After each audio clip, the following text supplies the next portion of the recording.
അനുമോൾ ലക്ഷ്മിയോട് ഇരുന്ന് പറയാണ് എൻ്റെ ഉള്ളിലുള്ള കട്ടപ്പ എന്നുള്ള സംഭവം എന്താണെന്ന് ഞാൻ അവളോട് പറഞ്ഞു. ഇനി അവൾ ആരും ഒന്നും പറയത്തില്ലായിരിക്കും എന്ന് അനുമോൾ പറയാം. അനുമോൾ അറിയുന്നില്ലല്ലോ കട്ടപ്പയുടെ സ്വഭാവം എന്താ ശൈത്യം കാണിച്ചതെന്ന്. അനുമോൾ വിചാരിക്കുന്ന അനുമോളുടെ വായിൽ നിന്നൊന്ന് വീണത് കൊണ്ട് പറയുകയാണെന്നുള്ള രീതിയിലാണ് അനുമോൾ പറയുന്നത്. പക്ഷേ ഇത്രയൊക്കെ കണ്ടിട്ടും പിന്നെയും വന്നിട്ട് കട്ടപ്പയുടെ സ്വഭാവം കാണിച്ച ശൈത്യയ്ക്ക് പിന്നെ കട്ടപ്പ എന്നല്ലാതെ വേറെ ഏത് പേരായിടേണ്ടത്? അനുമോൾ പറയാം, എന്നോട് അവൾ ചോദിക്കുന്നത്, നീ എന്തിനാ എന്നെ അങ്ങനെ ഒരു പേര് പറഞ്ഞ് വിട്ടത്? നിനക്ക് എൻ്റെ അടുത്ത് പിന്നെ വന്നുകൂടായിരുന്നു. അപ്പം ഞാൻ ചോദിക്കുന്നത്, നിനക്ക് എൻ്റെ അടുത്ത് വന്നുകൂടായിരുന്നു എന്നാണ് അനുമോൾ ചോദിക്കുന്നത്. ലക്ഷ്മി പറയാം, അതാ പറഞ്ഞത്, ഇനി അത് പറഞ്ഞിട്ട് കാര്യമില്ല, കയ്യിലുള്ള ടൈം യൂസ് ചെയ്യുക, പിന്നീട് അതിനെപ്പറ്റി ആലോചിച്ചിട്ട് ഒരു കാര്യമില്ലെന്ന് ലക്ഷ്മി പറയുന്നു. ലക്ഷ്മി വന്നപ്പം മുതൽ അനുമോൾക്ക് സപ്പോർട്ടായിട്ട് നിന്നാണ് സംസാരിക്കുന്നത്. ലക്ഷ്മി പറയുന്നത്, കംപ്ലീറ്റ് അത് ഒരാളുടെ തലയിൽ ഇട്ടിട്ടും കാര്യമില്ല. അന്ന് നരമ്പ് രോഗി എന്നൊക്കെ വിളിച്ചതിനൊക്കെ ഞാൻ സോറി പറഞ്ഞിട്ടുണ്ടെന്ന് അനുമോൾ പറയുന്നത്. പക്ഷേ എനിക്ക് അത്രയ്ക്ക് ഹേർട്ടായി, എൻ്റെ മൂക്കിനാണ് ഇടിച്ചത്. പക്ഷേ ഈ ആളെന്താണെന്ന് അറിയാം, ഗെയിം കളിക്കുമ്പോൾ ഗെയിം എന്ന് പറഞ്ഞ് നിൽക്കുക, മുന്നിൽ നിൽക്കുന്നതോ അല്ലെങ്കിൽ നമ്മുടെ കൂടെ നിൽക്കുന്നവരെ ഹേറ്റ് ചെയ്യാതെ ഗെയിം കളിക്കണമെന്ന് അറിയത്തില്ല. അത് എന്ന് വരട്ടെ എന്ന് വിചാരിച്ചിട്ട് അങ്ങ് കളിക്കുകയാണ്. നമുക്കങ്ങനെ കളിക്കാൻ പറ്റുമെന്ന് അനുമോൾ ചോദിക്കുകയാണ്. ഈ എൻ്റെ മൂക്ക് ഇടിച്ചതിന് പ്രശ്നം വന്നതിന് ശേഷമാണ് പിന്നെ അനീഷിൻ്റെ അടുത്ത് പോയി നിന്നത് ഒക്കെയെന്ന് അനുമോൾ പറയാണ്. പക്ഷേ അന്നേരം അനീഷിൻ്റെ അടുത്ത് പോയിട്ടും അക്ബർ അനീഷിൻ്റെ തലക്കിട്ടൊരു അടി കൊടുത്ത് നല്ല ആഞ്ഞടിക്കുന്നതാണ്. അത് അക്ബർ തന്നെ പറഞ്ഞിട്ടുണ്ട്, നല്ല ഒരടി കൊടുത്തേന്ന്. ലക്ഷ്മി അന്നേരം പറയാം, ഇവിടെ തന്നെ പറഞ്ഞിട്ടുണ്ട് പല ടാസ്ക്കും നമുക്ക് തരാൻ പറ്റുന്നില്ല, അതിങ്ങനെ കയ്യാങ്കളിയിൽ പോകുന്നു. ചോരക്കളിയായിട്ട് മാറുന്നതുകൊണ്ട് അത് ആ പല കളികളും തരാൻ പറ്റുന്നില്ലെന്ന് ബിഗ് ബോസ് പറഞ്ഞിട്ടുണ്ടായിരുന്നു എന്ന് ലക്ഷ്മി പറയുന്നു. എനിക്ക് മുമ്പും കിട്ടിയിട്ടുണ്ട് ലക്ഷ്മിന്ന് അനുമോൾ പറയുന്നു. ആ ക്യാപ്പ് വെച്ചിട്ട്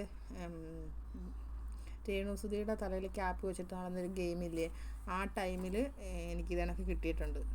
നമുക്ക് പറ്റുന്ന രീതിയിൽ ചെയ്യുക, അതാണ് ചെയ്യേണ്ടത്. അല്ലാതെ ഒരാളെ വേദനിപ്പിച്ചുകൊണ്ടോ ഇങ്ങനെയൊന്നും അല്ല ടാസ്ക് ചെയ്യേണ്ടത്.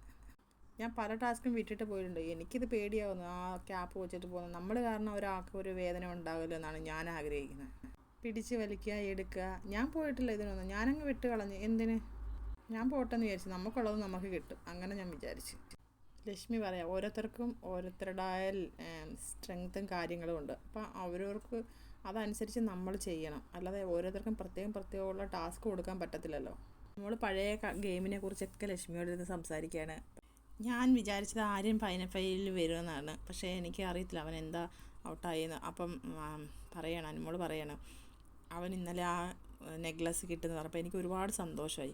കാരണം അവൻ ഫൈനൽ ഫൈവിൽ വരേണ്ട ഒരാളായിരുന്നു. ആ ഫിനാലെ ടാസ്കിൽ തന്നെ ഏറ്റവും കൂടുതൽ ഗെയിം ജയിച്ചത് അവനാണ്. പിന്നെ നൂറ കുറേ എഫോർട്ട് ഇട്ടിട്ടുണ്ട്, അത് സത്യമാണ്. പിന്നെ 6 മാർക്കിൻ്റെ എന്തോ ഒരു വ്യത്യാസത്തിലാണ് കിട്ടിയത് എന്നൊക്കെ അനുമോൾ പറയാണ്. പക്ഷേ ഇന്നലെ ആ ആദില അടിച്ചില്ലേ, ഞാനവിടെ അഭിനയിച്ച് നിൽക്കുകയാണെന്നൊക്കെ, അതെനിക്ക് ഭയങ്കര വിഷമമായി. നമ്മളെയൊക്കെ മനസ്സിലാക്കിയത് ഇങ്ങനെയൊക്കെ ആണെന്ന് അറിയുമ്പോഴേ. ഞാൻ അവൾക്ക് നമ്പർ എഴുതി കൊടുത്ത് അവൾ ആ കബോർഡിൽ വെച്ചിട്ടുണ്ട്. പക്ഷേ അവിടെ നമ്പർ ഞാൻ സൂക്ഷിച്ച് വെച്ചിട്ടുണ്ട്, ഒരിക്കലും അത് കളയലും എന്ന് വെച്ചിട്ട്. ഞാൻ ചോദിച്ച നമ്പർ എവിടെയെന്ന് ചോദിച്ചപ്പോൾ അവൾ പറഞ്ഞ്, തെളിവ് വേണമല്ലോ, അത് എല്ലാവരെയും കാണിക്കണമല്ലോ എന്ന് വെച്ചിട്ട് ചോദിച്ചപ്പോൾ അവൾ പറഞ്ഞു, അത് ഞാൻ ഡസ്റ്റ്ബിനിലെടുത്ത് കീറി കളഞ്ഞു. ഷാനവാസിനായാലും അനൂനായാലും ഈ ക്യാമറയിലൊക്കെ എങ്ങനെ നിൽക്കണേ, എങ്ങനെയാണ് ഇതൊക്കെ നിങ്ങൾക്ക് അറിയാവുന്നില്ല, നിങ്ങൾ കുറേ എക്സ്പീരിയൻസ് ആയവരല്ലേന്ന് ലക്ഷ്മി പറയാണ്. അപ്പോൾ അനുമോൾ ആണ്, എനിക്കറിയാം ക്യാമറ എവിടെ ഉണ്ട് എങ്ങനെയുണ്ടെന്നൊക്കെ എനിക്കറിയാം, ഞാനത് അധികമായിട്ട് കാണുന്നതല്ല, അതെനിക്കറിയാം. അവർക്ക് ആവശ്യമുള്ളവർ അവരെടുത്ത് ഇട്ടോളും. 25 പേരുണ്ടെങ്കിൽ 25 പേരെ എടുത്തിടാനൊന്നും പോകുന്നില്ല. അവർ എവിടെയാണെന്ന് വെച്ചാൽ അവർക്കറിയാം ഏത് പാർട്ടാണ് വേണ്ടത്, അതവരെടുത്തിട്ടോളും. ആവശ്യമുള്ള കണ്ടൻറ്റ്, അവർക്ക് ആവശ്യമുള്ള ആൾക്കാർ അവരതെടുത്തിടും. ആവശ്യമുള്ള ആൾക്കാരല്ല, ആവശ്യമുള്ള കണ്ടൻറ്റ്. അനുമോളത് തിരുത്തുന്നുണ്ട് കേട്ടോ. എല്ലാവർക്കും വെച്ചിട്ടുണ്ട് അവർ ക്യാമറ, പക്ഷേ അത് നമ്മളെ കാണിക്കുമല്ലോ എന്ന് വെച്ചിട്ട് നമ്മൾ കുറേ ക്യൂട്ട്നെസ്സൊക്കെ വാരിയിട്ടിട്ടൊന്നും ഒരു കാര്യമില്ല. നമ്മളെന്തോ വലിയ കാര്യം സംസാരിച്ചെന്ന് വെച്ചിട്ട് അവരത് ഇടണമെന്നില്ല, എനിക്ക് നല്ലോണം അറിയാത്. ഞാനത് നോക്കാറേയില്ല, എനിക്കത് നോക്കേണ്ട ആവശ്യമേ ഇല്ലെന്ന് അനുമോൾ പറയാം. ലക്ഷ്മിയോട് അനുമോൾ ഒരുപാട് കാര്യങ്ങൾ പറയുന്നുണ്ട്, ഒരുപാട്.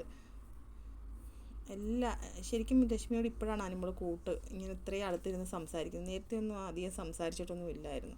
അപ്പോൾ അടുത്തൊരു ലൈവ് അപ്ഡേറ്റുമായിട്ട് വരാം. എല്ലാവരും എൻ്റെ ചാനൽ സബ്സ്ക്രൈബ് ചെയ്യണേ, സപ്പോർട്ട് ചെയ്യണേ.